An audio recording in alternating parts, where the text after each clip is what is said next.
Edward's Express. When Gordon arrived on the railway, Sir Topham Hatt purchased brand new express coaches for him. They had sturdy metal bodies, smooth bogies, and separate compartments for the passengers. Gordon was well pleased with his coaches.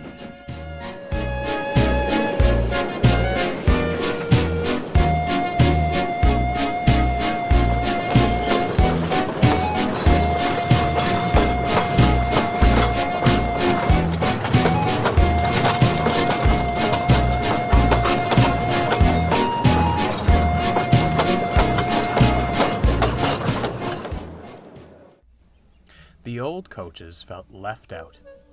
They were made of wood, ran on axles, and had no individual compartments. Time and wear led the railway inspectors to see them as unworthy of the main line. The coaches were most upset. "Cheer up," smiled Edward as he shunted them into the carriage sidings. "You'll still be useful on the branch line trains." "Branch lines?" they shuddered. "How embarrassing!"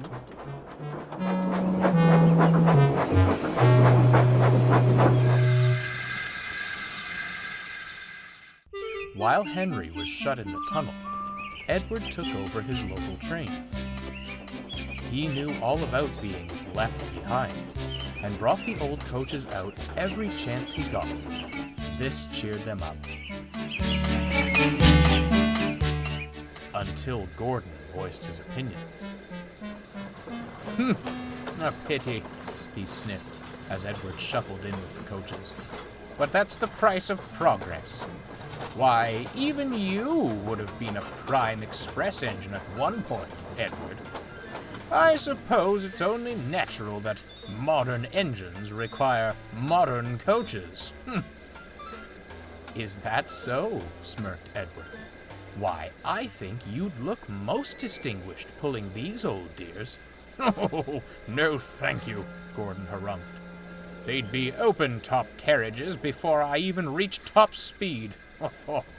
Now these are proper coaches," he finished, eyeing the express behind him. "Is that what they are? I thought someone had stretched out the goods vans, and you were doing some real work for a change," laughed Thomas as he shuffled past with some trucks. Edward couldn't help but chuckle, and Gordon fumed out of the station.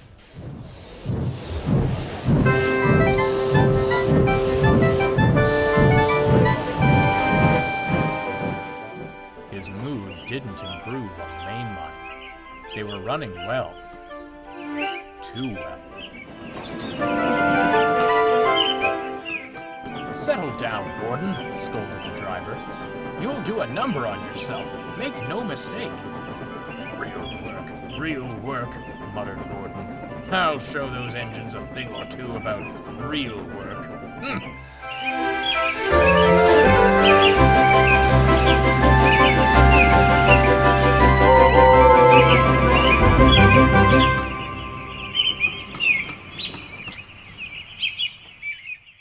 The next morning, Gordon tried to leave the sheds, but he couldn't. "What's happened to me?" he groaned. The crew inspected him and quickly found the problem. "Something's wrong with your tender brakes," sighed the fireman. "And with how you were going about yesterday, I'm not surprised." "And you thought the old coaches were the ones who would fall apart," laughed Thomas.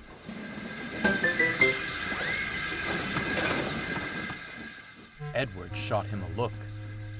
"This is no time for teasing, Thomas. The express must go out on time." "And how?" grunted Gordon. "You aren't strong enough to pull those coaches, Edward." Edward glanced at the coaches in the carriage sidings. And then he spotted something else. The passengers were growing impatient.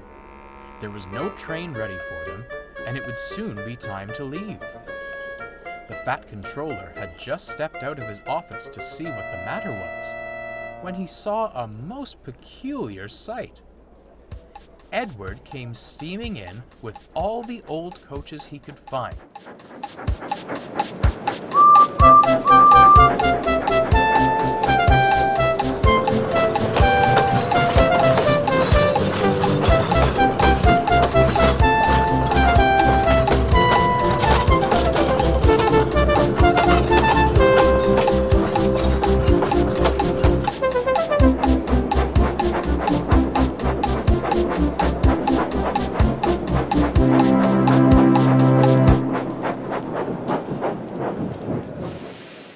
Passengers were surprised, but thankful they had a train at all. They hurriedly boarded the coaches, and the fat controller smiled. Well done, Edward. Most resourceful of you. Don't push yourself too hard now. I may not match Gordon's pace, sir, smiled Edward, but I'll have a jolly good try. The guard blew his whistle, and Edward started away.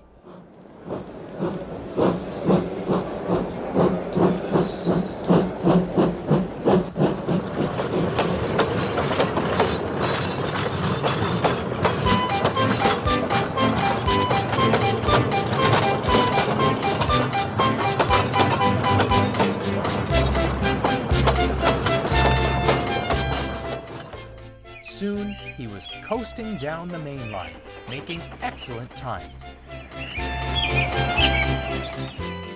He whooshed through the tunnel, giving Henry quite a surprise. "Go on, Edward! Go on!" he cheered. Come along, Edward puffed. "Gentle and fast, gentle and fast," cooed the coaches. They were very pleased with Edward.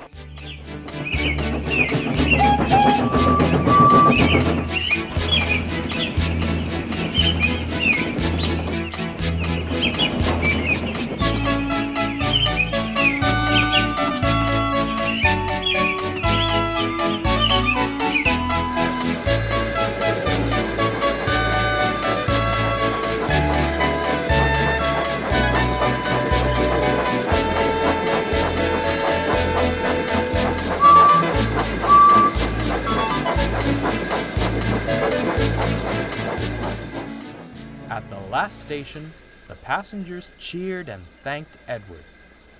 The engine at Vickerstown was most amused, but looked on with admiration.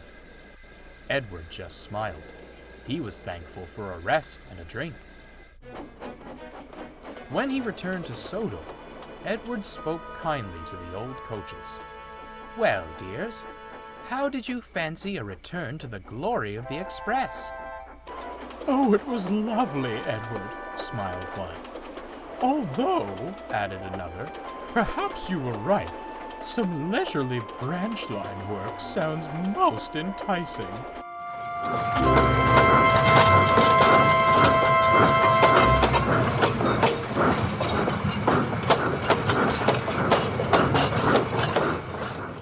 "Well," Edward laughed, "I'd say it's time for a well-earned rest in the carriage shed. Come along." That won't be necessary." Gordon slunk up alongside. "The fat controller has given me temporary reprieve from the rigors of mainline work to rest my wheels," he stated grandly. "I shall escort these fine coaches to the shed." "That's not what he said," smirked Thomas. "He said you were to shunt in the yard until you learned not to be so big in the smoke box." "Take us away, then. Double quick. Chop, chop," ordered the old coaches. Edward and Thomas laughed. Gordon went red in the face and shuffled silently away.